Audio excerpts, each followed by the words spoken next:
प्राणियों की एक समान इच्छा क्या है? मकान नहीं, पैसा नहीं, धन नहीं, पुत्र नहीं, पति नहीं, क्या है वो जो सबकी एक इच्छा? मनुष्य और पशु और पक्षी, कीट पतंग सब एक ही चीज को चाह रहे हैं, दौड़ रहे हैं, और वो वस्तु है हमें दुख बिल्कुल ना मिले। कौन दुख चाहता है? कोई दुख चाहता है? मनुष्य को तो, पशु वो दुख चाहते हैं नहीं, उनको भी डंडा दिखाओ तो वो भी भाग जाते हैं, बच्चे को भी थप्पड़ उठाओ तो वो भी अपना मुंह घुमाएंगे। तो दुख से छुटकारा, इतना ही नहीं, फिर परम सुख की प्राप्ति, परमानंद की प्राप्ति। ये दुख से छुटकारा और परमानंद की प्राप्ति हम कब से इच्छा कर रहे हैं? जब से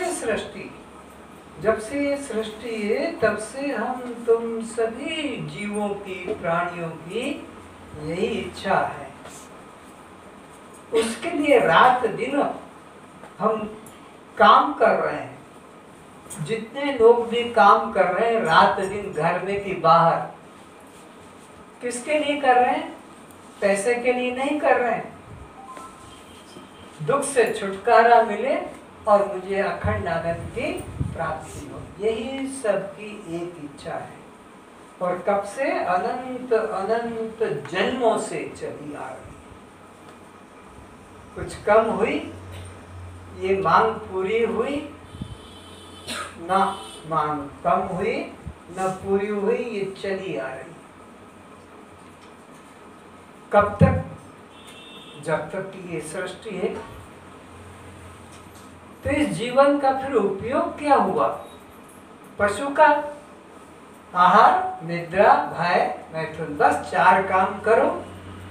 पेट भरने का, निद्रा लेने का, भयभीत रहने का और बच्चे पैदा करने का, यही तो सीखा है मनुष्य जगत में आकर। इसी में तो लगे हैं रात दिन सब। आहार, निद्रा, भय और मैथुन। तो पशु योनि में भी यही किया और यह का यही काम अभी मनुष्य योनि में चल रहा है। ये दुख से छूटने का रास्ता नहीं हुआ। दुख से छूटने का रास्ता है जीव को अपने असली आत्म स्वरूप का बोध हो जाए। जब तक आत्म स्वरूप का बोध नहीं होगा तब तक इस चमड़े को, इस हार, मांस, रज, वीर्य, मल मूत्र से शरीर को मैं मानने का भाव बना रहेगा। और जब तक इस देह को मैं मानने का भाव रहेगा, आप दुख से कभी छूट नहीं सकते। राजा बनकर भी नहीं छूटा, इंद्र बन के भी दुख से नहीं छुटकारा मिला। कौन पद है जो नहीं प्राप्त किया है? कौन लोक है जिसमें आज तक तुम नहीं गए हो? कौन सा भोग है जो तुमने आज तक न भोगा हो? कौन सा कर्म है जो आज तक न किया हो? सब कर्म कर डाले, सब भोग भोग डाले, सब लोक छान डाले, सब पदों पर आरूढ़ हो गए, लेकिन ये दुख से छूटकर अखंड आनंद की प्राप्ति नहीं हुई। और जब तक ये देह को मैं मानते रहोगे तब तक तुम दुखी ही रहोगे। तो काम एक ही करना है, इस मनुष्य जीवन में आकर बच्चे बनाना है बनाओ, मकान बनाना है बनाओ, लेकिन लक्ष्य होना चाहिए कि मुझे दुख से छुटकारा और अखंड आनंद की प्राप्ति हो। तो वह है केवल आत्मज्ञान। जब तक मैं आत्मा हूं ये भाव नहीं आएगा तो इसको फिर मैं मानोगे, क्योंकि यहाँ 2 चीजें हैं आपके पास में, एक मैं है और एक मेरा है। तो अब इसमें से हमको क्या करना है? दुख से छूटना है तो मेरा से दूर हो जाना है, मेरी से दूर हो जाना है, मेरे से अपने को अलग कर लेने का है। जब तक मेरा, मेरी और मेरे से चिपके रहोगे, चिपके यानी आसक्ति, मोह, ममता, जब तक मेरा में जो जो तुम्हारा ये मेरा, ये मेरा, ये मेरा, ये मेरी, ये मेरी, ये मेरी, ये मेरे, ये मेरे, ये मेरे, जब तक ये तुम्हारे दिमाग में यह आसक्ति, प्रीति बनी रहेगी, दुख से कभी न छूटे हो, न छूट सको। तो एक ही काम करना है कि हमको मेरा मेरा जहाँ तक है उससे अलग होना है, उससे दूर होना है। तो क्या घर छोड़ के जाना पड़ेगा? ना ना, घर छोड़ के जाने की जरूरत नहीं, कि घर से निकालने की भी जरूरत नहीं। मन से ही इसको दूर करना है, मन से ही दूरी बना के रखना है कि ये मेरा। तो जिसको मेरा कह दिया वो मैं से थोड़ा अलग होगा। ये मेरा तो अलग है, ये मेरा तो अलग है। चश्मा मेरा तो वो भी अलग है। आंख मेरी तो है यहाँ, लेकिन फिर भी मेरी कह दिया तो अलग है, क्योंकि मैं आंख को देखने वाली, आंख को जानने वाला। तो जिसको देखोगे, जिसको जानोगे, वो उधर हो कि इधर हो कि यहाँ हो, बस मेरा पना आया कि तुम उससे अलग हो गए, ये निश्चित बात है। अलग हो, निश्चित बात है। तो जो जो मेरा है उससे हमको दूरी बनाना है कि ये मैं नहीं, ये मुझसे अलग, ये दृश्य है।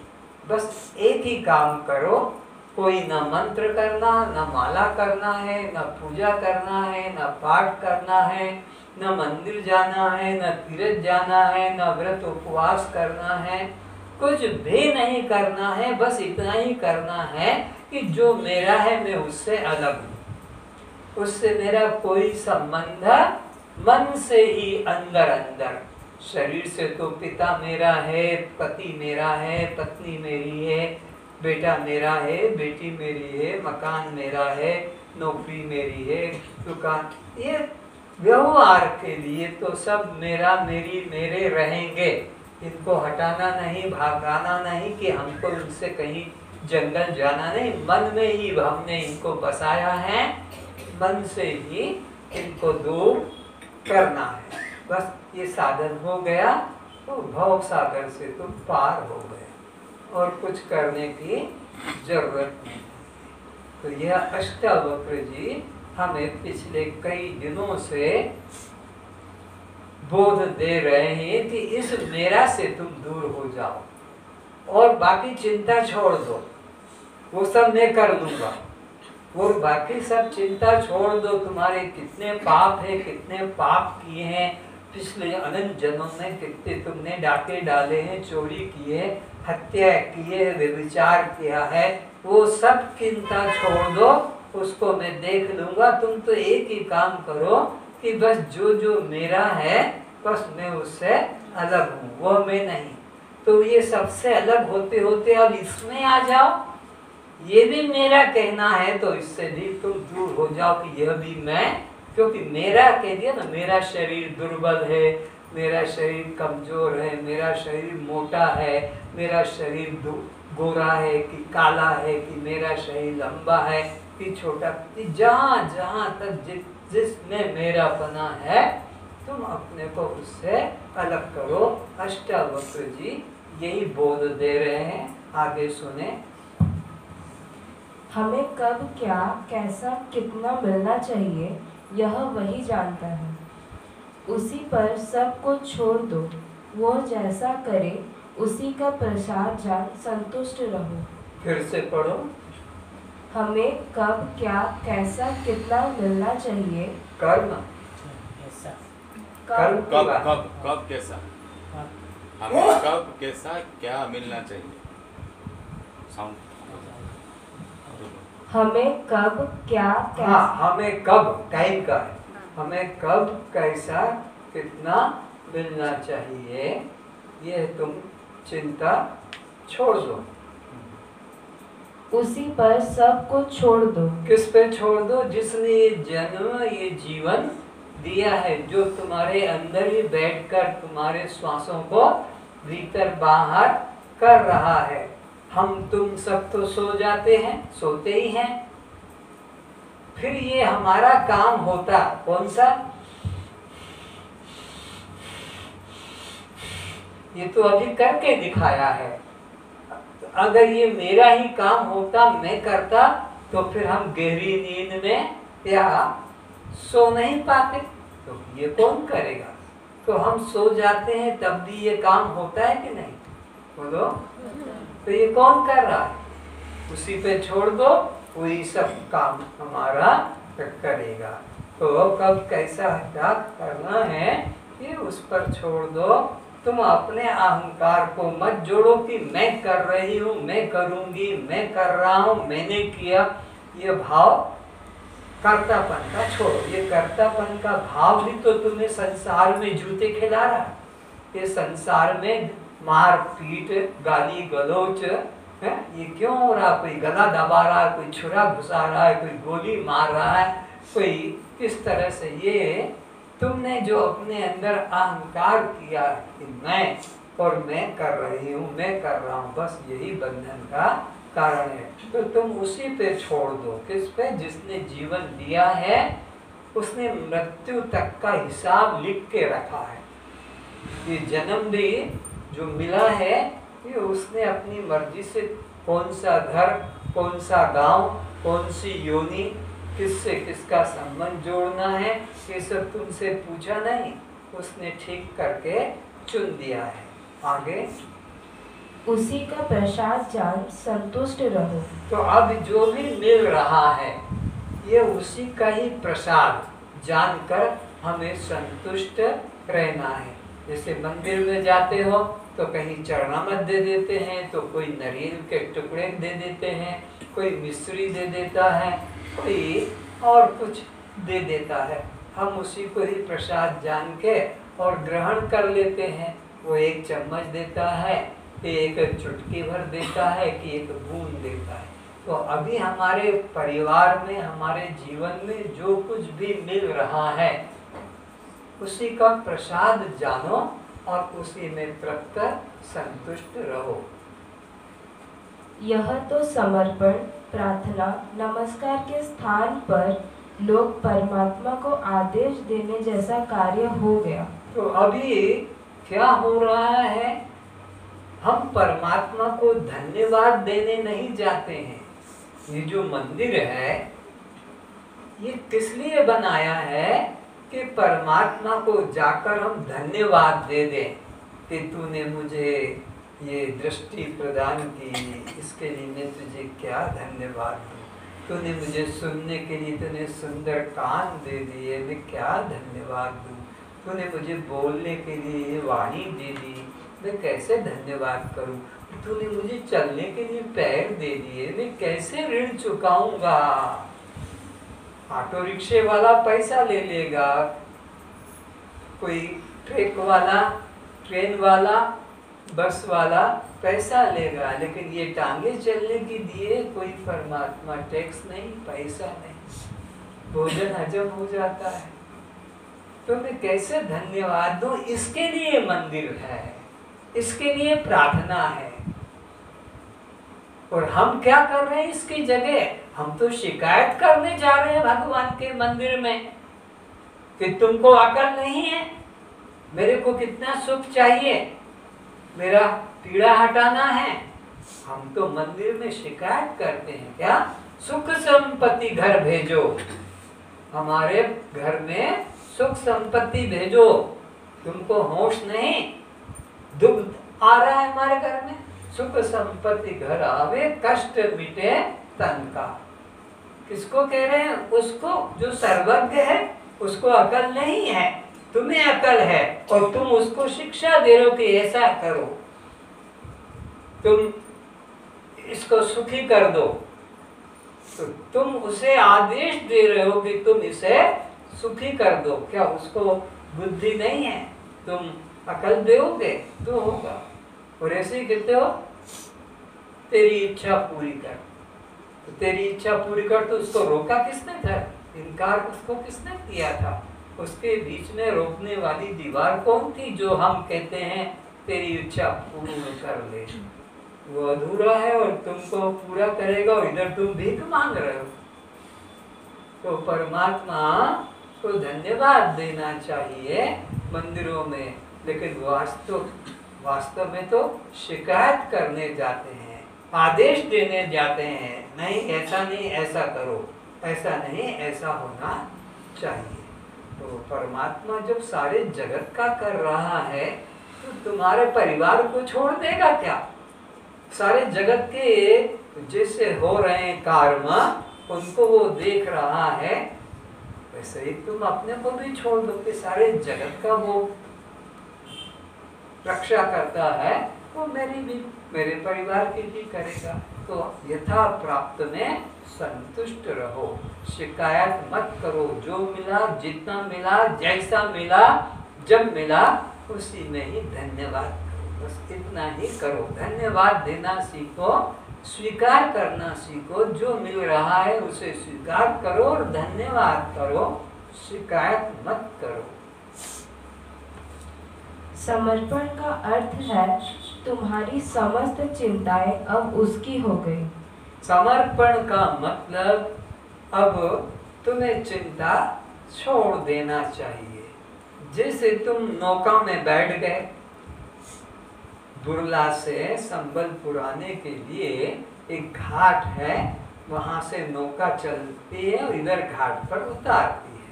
तो तुम बैठ गए नौका में, समर्पण हो गया।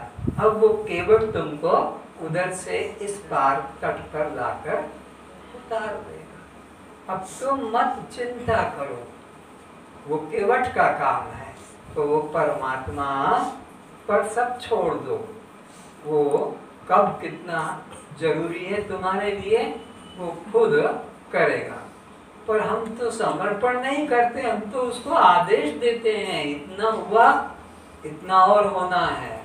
अभी मेरा 50% काम हो गया है, 50% और काम करना है। फिर एक नारियल चढ़ा देते हो, फिर उसके बाद में 75% मेरा काम हो गया है और एक कदली का गुच्छा या 1 डजन कदली रख दिया, मेरा इतना काम। हम तो सौदेबाजी बिजनेसमैन की तरह धंधा कर रहे हैं ना। जब मिले, जितना मिले, जैसा मिले, यथा प्राप्त में संतोष करो, उसे कोई शिकायत मत करो। परमात्मा सर्वज्ञ है। यही शरणागति एवं भक्ति कहलाती है। कब शरणागति और भक्ति मानी जाएगी? जब हम अपने जीवन को उसी पे छोड़ देंगे। पर तुमने तो अपने जीवन की बागडोर अपने हाथ में ले रखी है, उस पे नहीं छोड़ी है। मैं कर रहा हूँ, मैंने किया, मैं करने से होगा नहीं, तुम उसी पर अपने जीवन की बागडोर छोड़ दो। पुष्प, चंदन, धूप, दीप, दूध, फल, भोगादि वस्तुओं द्वारा परमात्मा की भक्ति समर्पण नहीं है।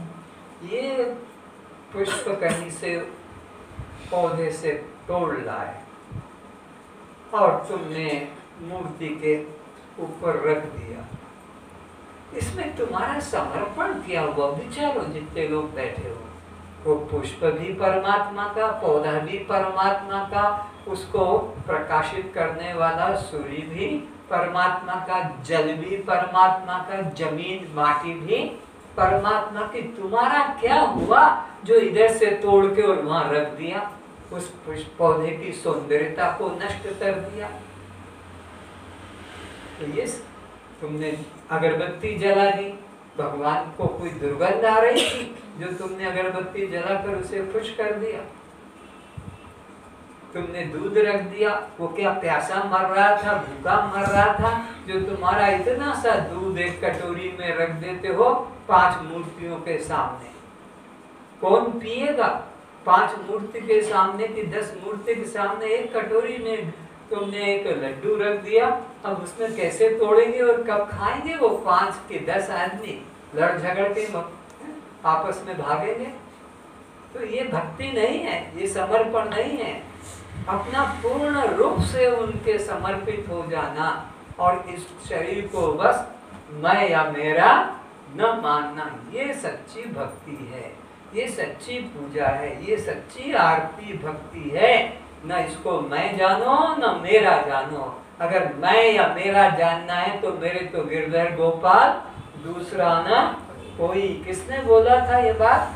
मीराबाई ने बोली थी। ये है समर्पण भाव, ये है भक्ति भाव। एक बस मेरा तो वो है और कोई दूसरा नहीं है। दुनिया कहे तो कहने दो कि ये पागल हो गई, ये कुलनासी हो गई है, ये खराब है, कहने दो, मुझे चिंता नहीं है। कोई कहे कैसी है तो कहने दो। तो बस समर्पण का मतलब है सब उस पर ही छोड़ देना। अपितु अपने मन बुद्धि को श्रद्धा विश्वास सहित परमात्मा में लय कर देना, उनके साथ एकत्व कर देना ही सच्चा समर्पण, आरती या भक्ति नमस्कार है। तो अब रास्ता बता दिया क्या कि परमात्मा के समर्पण अपने को करने का मतलब है कि अब ये जीवन का भार उन्हीं पे छोड़ देना। इसकी कोई भी वस्तु अपनी ना मानना, बल्कि उसको ही अपना सब कुछ जानना।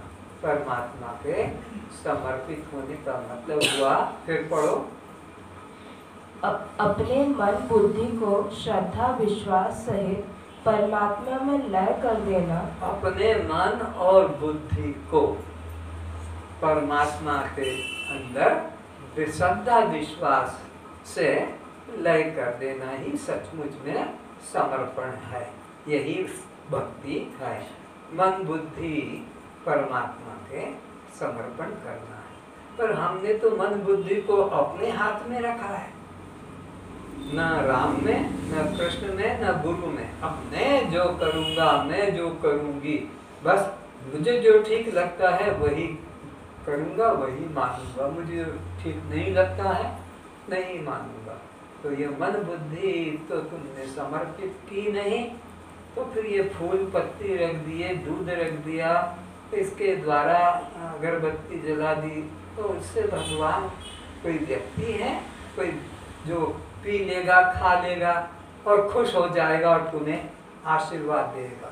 भगवान कोई 7वें आसमान पे बैठा नहीं है, कोर्ट अपनी लगा कर कि वहाँ से वो बैठकर फैसला करेगा किसने मेरी कितनी माला की, किसने जप किया, किसने कौन से पुष्प चढ़ाए, ऐसा वो देख लिया, किसने कौन से फल मुझे चढ़ाए, ताजा थे कि बासी थे, ऐसा कोई वहाँ देखने वाला नहीं है और वहाँ से वो फल देने वाला नहीं है।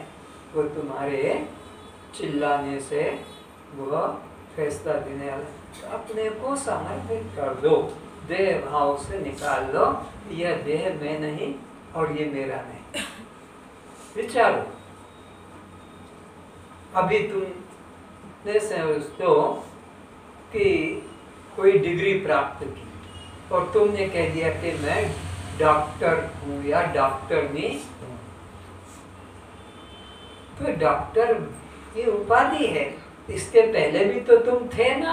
हाँ थे। तब तुम क्या थे? डिग्री के लिए स्टूडेंट बने थे कि कैसे मुझे MBBS डिग्री मिले। उसके पहले फिर तुम थे? हाँ थे। तब हम ग्रेजुएट थे। उसके पहले भी तुम थे? हाँ, हमने हाई स्कूल किया था। उसके पहले भी तो तुम थे? हाँ, पढ़ते थे प्राइमरी में से। उसके पहले भी तो तुम थे, किशोर थे। उसके पहले भी बालक थे। उसके पहले भी हम शिशु थे। उसके पहले भी हम पेट में थे। सोचो, तुम्हारा परिचय तो देखो, कहाँ हो तुम? ये तो सब बदलने वाली स्थितियां हैं। तुम पेट में आने के पहले तुम रजवीर्य में थे। रजवीर्य कहाँ था? अन्न में था। अन्न से खाने से ही तो रजवीर बनता है, और रजवीर के स्त्री पुरुषों के मिश्रण से ये गर्भ में बच्चा हो जाता है। तो ये अन्न में थे, रजवीर ये कहाँ से निकला? अन्न से निकला। अन्न कहाँ से निकला? इस पृथ्वी में से निकला। ये पृथ्वी में किससे निकला? जल से निकला। जल में किससे निकला? तेज से निकला। तेज में किससे निकला? वायु से निकला। वायु में किससे निकला? आकाश से निकला। और ये आकाश में किससे निकला? वो परमात्मा से निकला।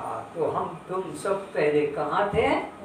परमात्मा में थे। ये हमारे अंदर भाव जगाना है, ये हमारा असली परिचय है। ये स्त्री हम हैं, पुरुष हम हैं, जवान बूढ़े, ये हमारा परिचय नहीं। ये कपड़ों का परिचय, ये मकान का परिचय हम नहीं। हम वो चैतन्य आत्मा हैं। हम परमात्मा से कभी अलग हुए ही नहीं। परमात्मा हमसे दूर है ही नहीं। कभी उसको खोजने के लिए, बाहर ढूंढने के लिए जाने की आवश्यकता भी नहीं कि मैं मंदिर जाऊं कि तीर्थ जाऊं। पागल हो गए हो क्या? मंदिर में तीर्थ में बैठा है वो परमात्मा। परमात्मा यहाँ बैठा है। अगर वो यहाँ ना बैठा होता तो तुम बुर्ला से यहाँ तक आ पाते? अभी सुन रहे हो वो सुन पाते? देख रहे हो देख पाते? और देखते देखते सुनते सुनते ही अब कुछ भी नहीं सुनाई पड़ रहा है। हिलाने से भी, बुलाने से भी, क्या उसमें वो जो चैतन्य का संबंध था फिर जुड़ गया। बिजली तो वही है पर बल्ब में फिर जुड़ गया। तो अब वो प्रकाश नहीं दे रहा। बाकी सब बल्बों में प्रकाश है, सब कमरों में अपने अपने यंत्र चल रहे हैं। तुम्हारे कमरे में से क्यों ये प्रकाश या पवन चला गया? वो बिजली का करंट वहाँ नहीं। तो ये सब चैतन्य है, परमात्मा यही है जिसकी वजह से सुन रहे हैं, देख रहे हैं, चल रहे हैं, बोल रहे हैं, खा रहे हैं, पी रहे हैं। समझ में आ रहा है? वो परमात्मा बाहर नहीं, अलग नहीं, दूर नहीं, हमारे अंदर बैठा है। अब अंदर भी बैठा है तो भी दो हो गए, अंदर बाहर। अरे नहीं, वो मैं ही हूँ, वह मैं ही हूँ। पर हमने तो इस चमड़े को मैं मान रखा है, ये गोरा काला, इसी में घमंड कर रहे हैं। कैसे बाल रंगें, कैसे लिपस्टिक लगाएं, कैसे नेल पॉलिश लगाएं, कैसी दाढ़ी बना के रखें, कैसे मूछे बना के रखें, बाल सफेद है तो डाई मार के रखें। हम तो इस चमारे धंधे में लग गए, ये चमड़े को ही मैं मानने लग गई। ये चमड़ा है, हम चमार बन गए। तो इसलिए इस देह में से मैं भाव हटाओ। जैसा कपड़ा मिला है स्त्री का या पुरुष का, ये कपड़ा है, जैसे रंग का मिला है, हम उसे स्वीकार करें और परमात्मा का चिंतन करें कि वही मैं, वह मैं हूँ। यह मैं नहीं, वह मैं हूँ। इसी को कहते सो हम। तो सो हम, ये हम माला करने लग गए, हम जप करने लग गए। ये सो हम, न माला करने से कल्याण होगा, न जप करने से कल्याण होगा। कब कल्याण होगा? ये मैं नहीं हूँ, वही मैं हूँ जो इसको देख रहा है, इसको जान रहा है। इसमें बैठकर जो सब इंद्रियों को उनके कर्म करने की शक्ति दे रहा, जिसकी शक्ति से आँख देखती है, कान सुनता है, ये पैर चलते हैं, हाथ पकड़ते छोड़ते, जिसकी शक्ति से, वो शक्ति, वो चैतन्य, वो मैं हूँ। ये मैं नहीं हूँ। मेरे को तो दिखता नहीं, अब मेरे को तो सुनाई नहीं पड़ता, अब तो मेरे घुटने काम नहीं कर। यहाँ बैठे हैं सब रोने वाले, चिल्लाने वाले। और एकांत में मैं मिलूंगा तो बस वो यहीं से बात शुरू करेंगे। अब मेरे कान कम नहीं सुनते हैं, मेरे घुटने, मेरी कमर में दर्द है। बस ये देह की चर्चा, घर में भी और बाहर भी जो मिलता है बस उसी की चर्चा। इसी को कहते हैं भोजन मैथुन की कथा करत लुगाई लोग। स्त्री पुरुष जब भी दो मिलेंगे तो भोजन और मैथुन की कथा। क्या खाया आज, क्या खाओगे, क्या बनाया, क्या बनाओगे, एक। और तुम्हारे बच्चे कितने हैं, तुम्हारी बच्चियां क्या है, उनकी शादियां कहाँ हुई, उनके लड़के लड़की तो भोजन मैथुन की कथा करत लुगाई लोग, वाकी कथा न करत है, उसकी कोई कथा ही नहीं करता। किसकी? जिन दीने सब भोग, जिसने तुमको पांचों प्रकार के भोग दिए रहा, शब्द का, स्पर्श का, रूप का, रस का, गंध का, ये 5 भोग हैं। कान से आप शब्द का भोग लेते हैं, त्वचा से स्पर्श का भोग लेते हैं, चक्षु से रूप का भोग लेते हैं, जिह्वा से रस का भोग लेते हैं और नासिका से गंध का भोग लेते हैं। किसके द्वारा? उसके ही द्वारा। अगर उसकी शक्ति का संबंध टूट जाए तो ये आँख क्या करेगी, कान क्या करेगा, नाक मुख कुछ करेगा, हाथ पैर कुछ करे, कुछ नहीं कर पाएंगे। तो वाकई कथा न करत है।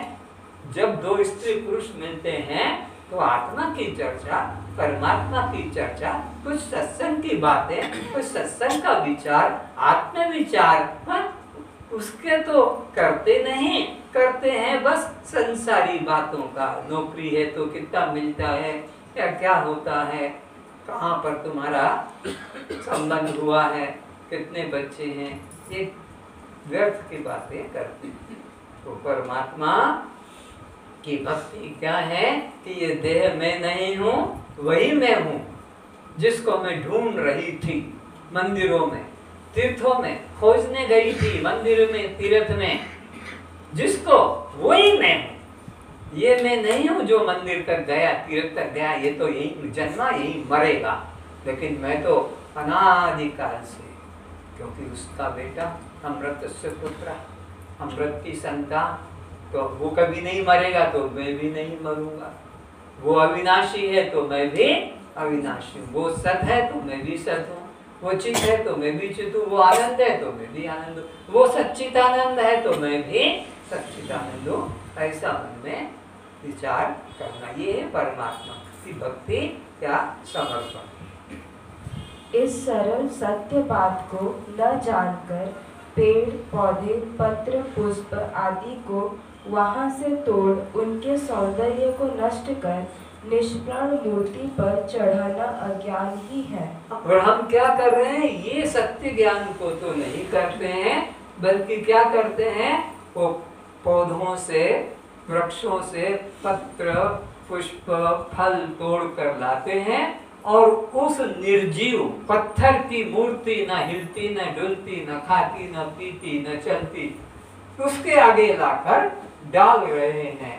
मूर्ख लोग तो जिंदा बकरी को कि मुर्गी को लाकर काट रहे हैं। उस पत्थर जो निर्जीव है, न खाता है न बोलता है, पर मूर्ख लोग उसी को भक्ति मान रहे हैं। पर ये भक्ति नहीं, ये तो अपराध हो रहा है। जो पौधे का सौंदर्य था उसको हमने बिना उपयोग के नष्ट कर दिया।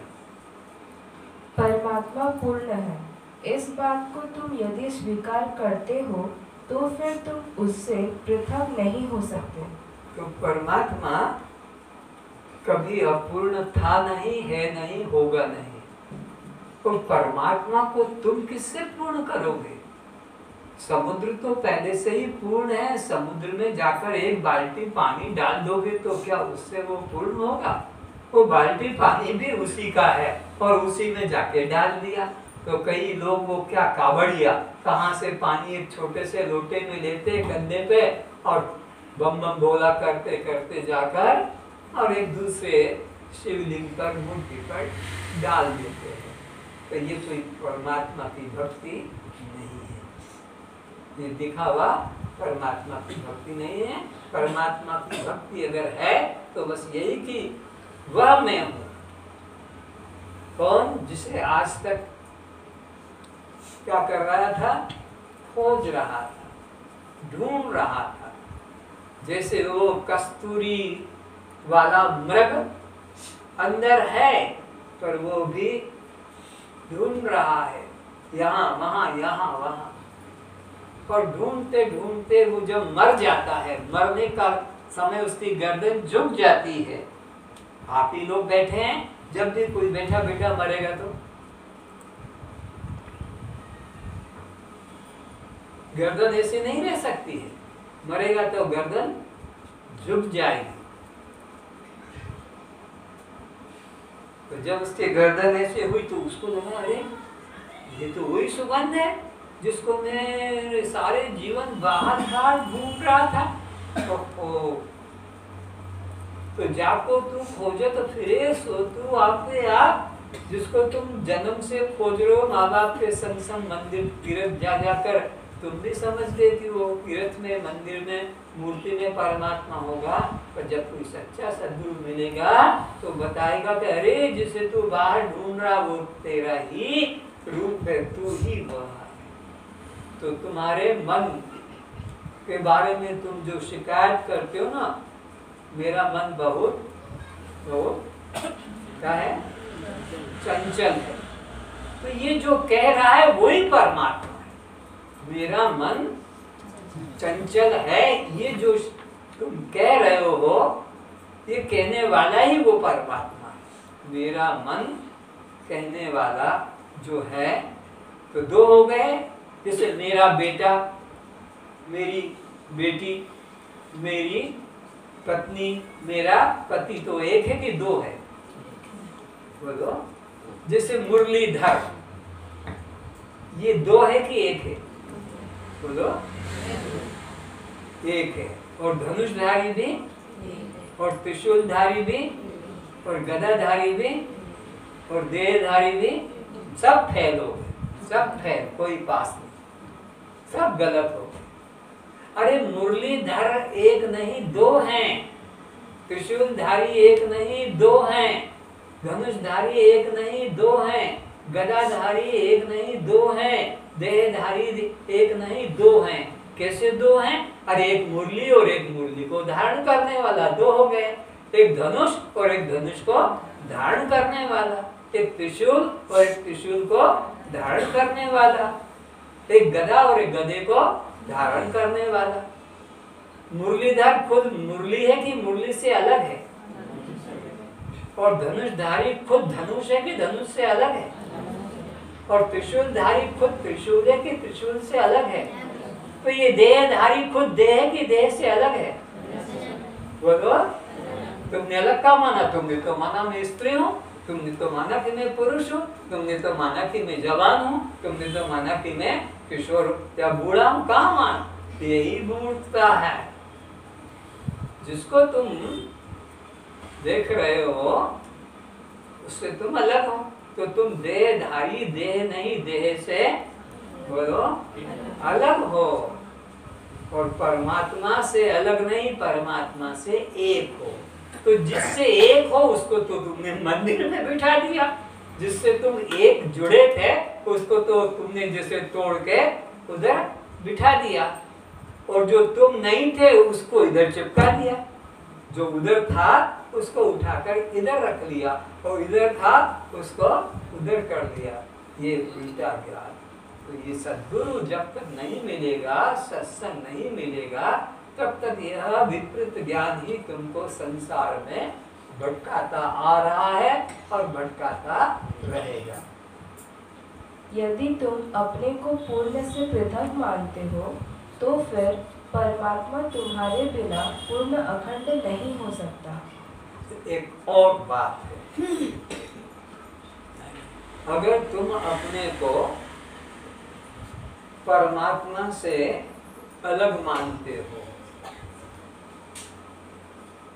तो तुम परमात्मा से अलग मानने वाले परमात्मा को खंड करते हो, क्योंकि वो तो अखंड है, और अखंड से तुमने अपने को अलग कर लिया, तो फिर तुमने तो परमात्मा को ही खंडित कर दिया। जब परमात्मा अखंड है तो तुमसे अलग या तुम उससे अलग, अखंड से कोई अलग कैसे हो सकेगा?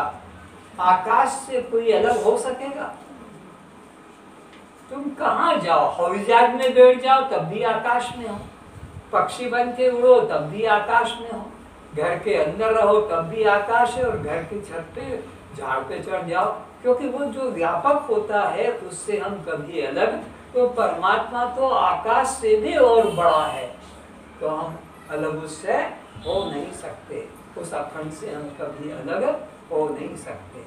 तो ये अखंड परमात्मा तुमसे जुड़ा है, तुम उससे जुड़े हो, तुम उससे अलग नहीं।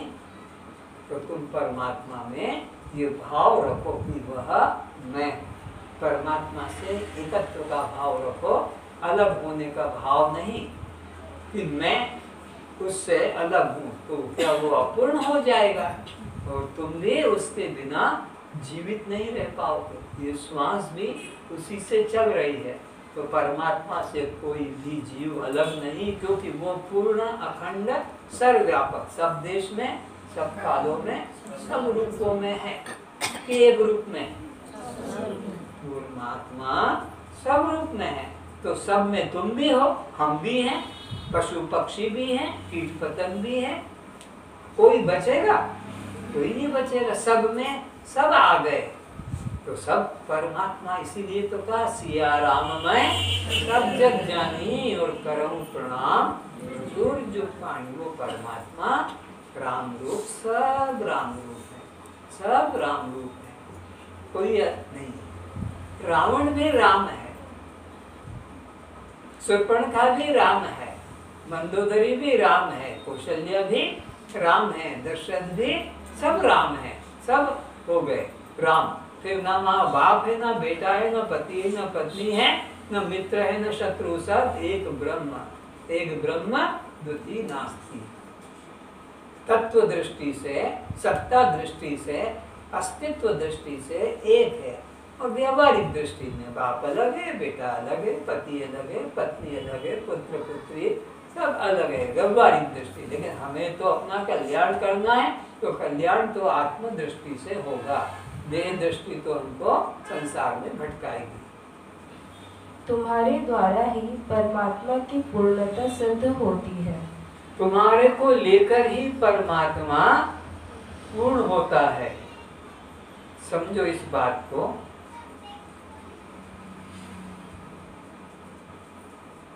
₹1 का नोट और तुम्हें ₹100 का नोट चाहिए, उसमें से ₹1 का अलग कर लो। ₹100 के नोट में से या ₹100 में से ₹1 अलग करो, तो फिर वो 100 रहेगा। तो वो एक मिलने से वो फिर 100 होगा पूरा। ऐसे ही 1000 है, उसमें से एक अलग कर लो तो वो 1000 रहेगा, फिर एक कम हो जाएगा। तो एक लेकर वो फिर पूरा 1000 बनेगा। तो तुम वो एक हो जिससे वो पूरा होता है, तुम्हारे बिना वो पूरा। एक दृष्टांत समझ लो, एक के बिना वो अधूरा है। अच्छा, फिर से मैं हाथ रखता हूं, है ना, गिनती बोलो, 1 बोलो, 1 2। तो अब ये जो 2 बोला, इसमें से 1 निकाल लूंगा तो क्या फिर ये 2 रहेगा? उसने जो बोला 3, उसमें से मैं 1 निकाल लूं तो वो 3 रहेगा। उसने बोला 4, उसमें से मैं 1 निकाल लूं तो वो फिर 4 रहेगा।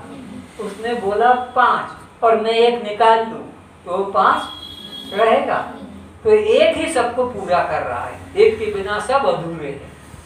न वो 5 है एक के बिना, न वो 4 है एक के बिना, न वो 3 है एक के बिना, न वो 2 है एक के बिना, एक ही। तो वो एक परमात्मा ही है। तुम्हारे से वो पूरा होता है। वो एक परमात्मा कब पूरा होगा? जब तुम उसमें इंक्लूड हो जाओगे। तुम अगर अलग कर लोगे तो फिर वो अधूरा रह जाएगा। एक छोटा सा गणित है, 10 में से 1 निकाल लो तो फिर वो 10 थोड़ी रहेगा, फिर तो 9 हो जाएगा। तो ऐसा ही परमात्मा पूर्ण है, उसमें से तुम अलग हो जाओगे तो फिर वो अधूरा हो जाएगा। परमात्मा तो अखंड है, तो तुम उससे मिले हुए हो, अलग नहीं हो सकते। तुम्हारे बिना परमात्मा कभी अखंड नहीं हो सकेगा। आ गया समझ में कि हमारे बिना वो पूर्ण नहीं है, हमारे बिना वो अखंड नहीं है। अगर हमारा कोई एक अंग कट जाए, एक अंग, तो हम पूरे मनुष्य नहीं कहलाएंगे। एक अंग कट जाए तो हमको कोई पूरा मनुष्य नहीं कहेगा। तो ऐसे ही परमात्मा का कोई एक अंग अलग हो जाए तो वो परमात्मा भी पूरा नहीं कहला सकेगा। और इसीलिए खंडित मूर्ति की पूजा नहीं करते हैं। उसका हाथ टूट गया कि नाक टूट गई, पैर टूट गया तो उसको मंदिर में से हटा देते, क्यों? परमात्मा अखंड है, खंडित परमात्मा नहीं। तो तुम अगर उससे अलग हो गए तो वो खंडित हो जाएगा।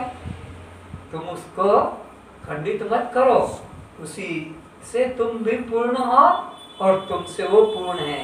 इसीलिए पूर्णमदः पूर्णमिदं पूर्णात् पूर्णमुदच्यते पूर्णस्य पूर्णमादाय पूर्णमेवावशिष्यते। तो परमात्मा एक है, अखंड है और पूर्ण है, उससे कोई अलग नहीं। और तुमने अगर अपने को अलग कर लिया तो तुम्हारे बिना वो फिर पूरा नहीं हो सकेगा। 1 लाख में से 1 रुपया बस अलग कर लो, खाली एक, तो फिर वो 1 लाख रहेगा? कहेगा? उसको 1 लाख कौन कहेगा? एक मिलने से वो लाख होगा। तो वो एक तुम हो जिससे कि वो परमात्मा की पूर्णता है। तुम उससे अपने को अलग कभी मत समझो। तुम्हारे बिना परमात्मा भी सिद्ध नहीं हो सकेगा। अरे परमात्मा को सिद्ध भी तुम करते हो, तुम्हारे बिना परमात्मा सिद्ध भी नहीं हो सकेगा। जैसे आज रामनवमी है, क्या है? तो ऊपर से कोई मैसेज आता है, कोई टेलीग्राम, कोई व्हाट्सएप पे, कोई मोबाइल में, फिर तुमने कैसे कह दिया? अरे हम ही तो आज मनाएंगे, हम ही कहेंगे, हम आज नहीं कल मनाएंगे। तो ऊपर से कुछ फिर मैसेज आएगा कि तुम मेरे आज के बजाय कल क्यों मना रहे हो? खुद कृष्ण के दिन 3 तारीख में मनाए जाते हैं अलग अलग जगह। जन्माष्टमी को कहीं 1 दिन पहले और कहीं 1 दिन बाद। तो ये हमारे ऊपर है, हम परमात्मा को सिद्ध करते हैं, हम जन्म तिथि को सिद्ध करते हैं। हीरे की कीमत, हीरा बताता है? बोलो। इन कपड़ों की कीमत कपड़े बताते हैं? हम इसको सिद्ध करते हैं। ज्यादा कीमती, जिस चीज की ज्यादा डिमांड है उसकी दाम बढ़ा देते हैं। जिसका कोई खरीदार नहीं उसका दाम, लोहे का दाम कम कर दिया, सोने का दाम बढ़ा दिया। अगर कोई लोहे का दाम बढ़ा दे और सोने को घटा दे, क्योंकि सोने से मशीनें तो नहीं बनेगी, मशीना तो को कड़कपना चाहिए, लोहे में कड़कपना है, स्ट्रांगपना है, सोना तो मुलायम है। तो अब सोने को गिरा दिया जाएगा बाजार में भाव में और लोहे का दाम बढ़ा दिया जाएगा, क्योंकि मशीन बनती है लोहे से, सोने से बनेगी नहीं। सोने का उपयोग कम और लोहा का उपयोग जो है जरूरी हो गया। तो तिथि को आज कौन सी तारीख है?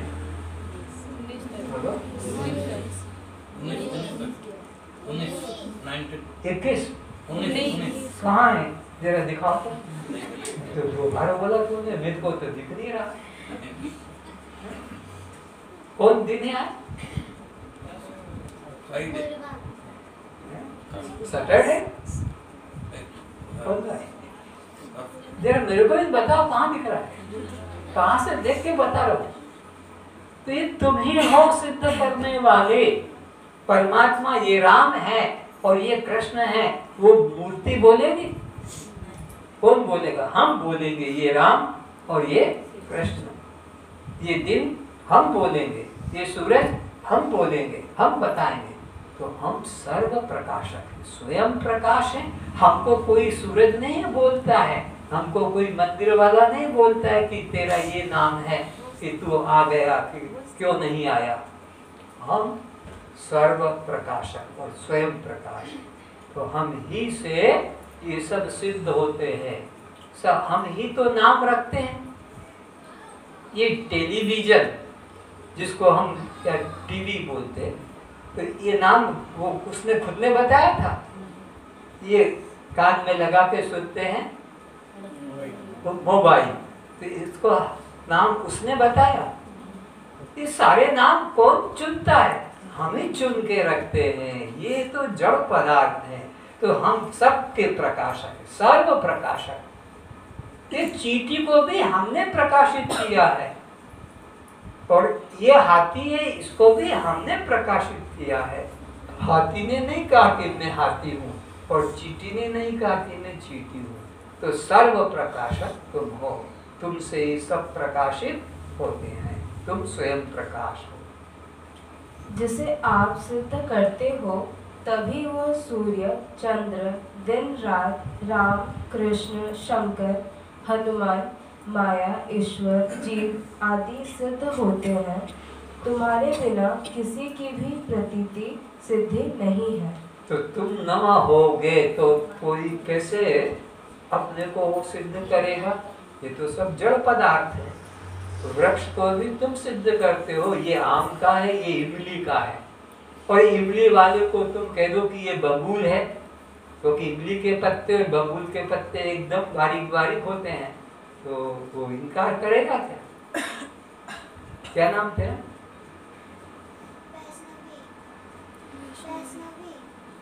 वैष्णवी। वैष्णवी, वैष्णवी तो नहीं, वैष्णवी। देखो अब ये बच्चा कभी 10 साल का होगा, 12 साल का, ये कहता है कि मेरा नाम वैष्णवी नहीं है, वैष्णवी है। और मंदिर में जाकर हम वो मूर्ति की तरफ कह दें ये राम है, वो कुछ विरोध करेगा? अरे मेरे को राम बोल रहे हो, मैं तो ये हूँ, कौन? पिपाड़ी बजाने वाला, बांसुरी बजाने वाला। और ये बच्चा बोलता है मैं वैष्णवी नहीं हूँ, मैं तो वैष्णवी हूँ। क्यों? ये चैतन्य है, और वो क्यों नहीं बोल पाता? वो जड़ है। इतना साफ बात है। तुम चैतन्य हो, ये सब मूर्तियां जड़, निर्जीव, निष्प्राण है। तुम इनको सत्ता देते हो, तुम ही इनको बिठाते हो। तुम चाहे तो हनुमान की खड़ी मूर्ति बना दो कि हनुमान की बैठी हुई मूर्ति बना दो, चाहे गणेश दादा को तुम खड़ा करके दिखा दो या गणेश को बिठा के दिखा दो। ये तुम्हारे हाथ में है, उनके हाथ में कुछ भी नहीं है। तो तुम सबके प्रकाशक हो।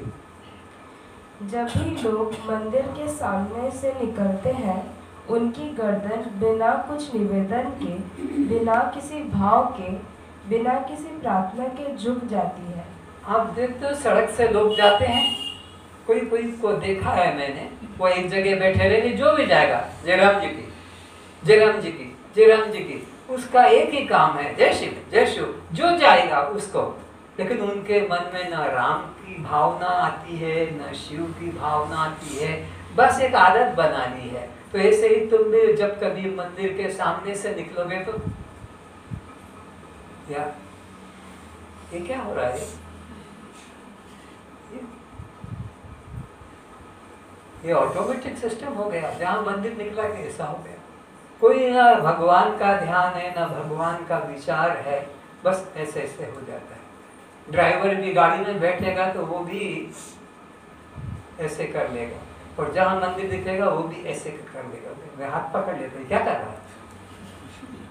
ये मंदिर है ना, तो मंदिर है तो ये क्या हो गया? वो तो आदत पड़ गई है, तो मंदिर देखते ही हाथ ऊंचा अपने आप ही हो जाता है।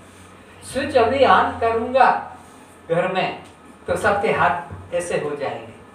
क्या हो गया? वो लाइट स्विच बंद कर दिया, फिर चालू किया तो आप फिर हाथ उठाएंगे। तो आप कहेंगे क्या कर रहे हैं आप बार बार?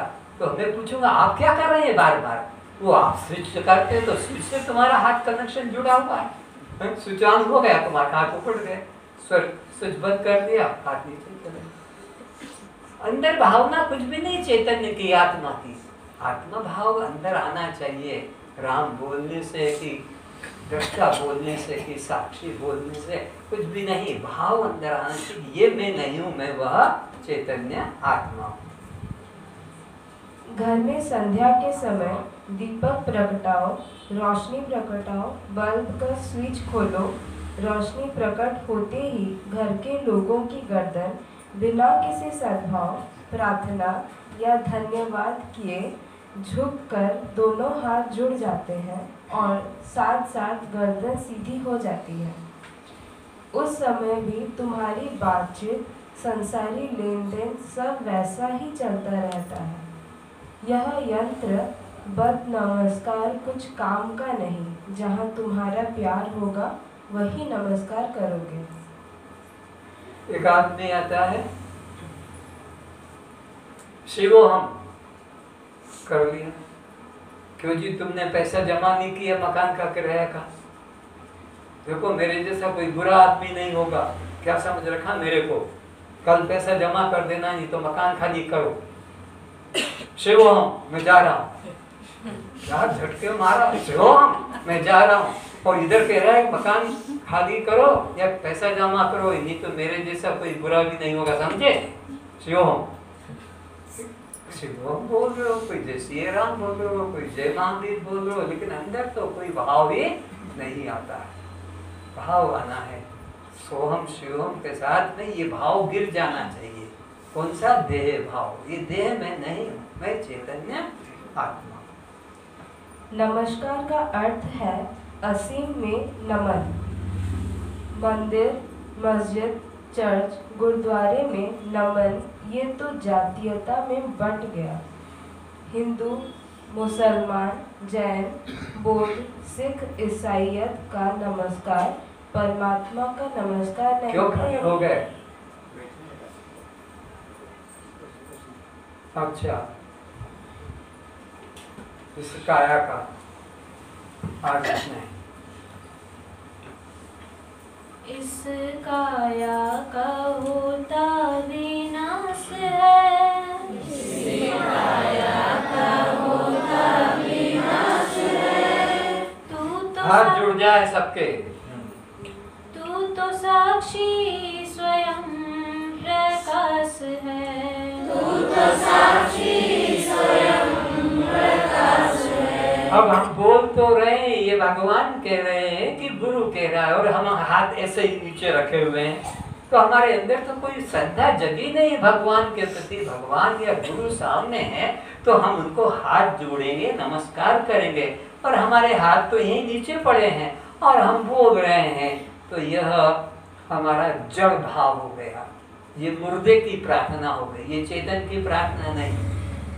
इस काया का होता विनाश है, इस काया का होता विनाश है। तू तो साक्षी स्वयं प्रकाश है, तू तो साक्षी स्वयं प्रकाश है।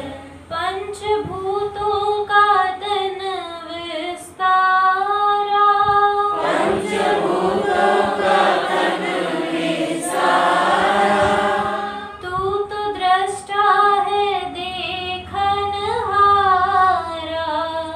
तो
कस्त्वं कस्त्वं आप जड़ हैं, जड़ हैं, दृश्य हैं, दृश्य हैं, अनात्मा हैं, अनात्मा हैं, आप शव हैं, शव हैं, पर प्रकाश हैं, पर प्रकाश हैं, आप बद्ध हैं, बद्ध हैं, कर्ता भोक्ता हैं, कस्त्वं।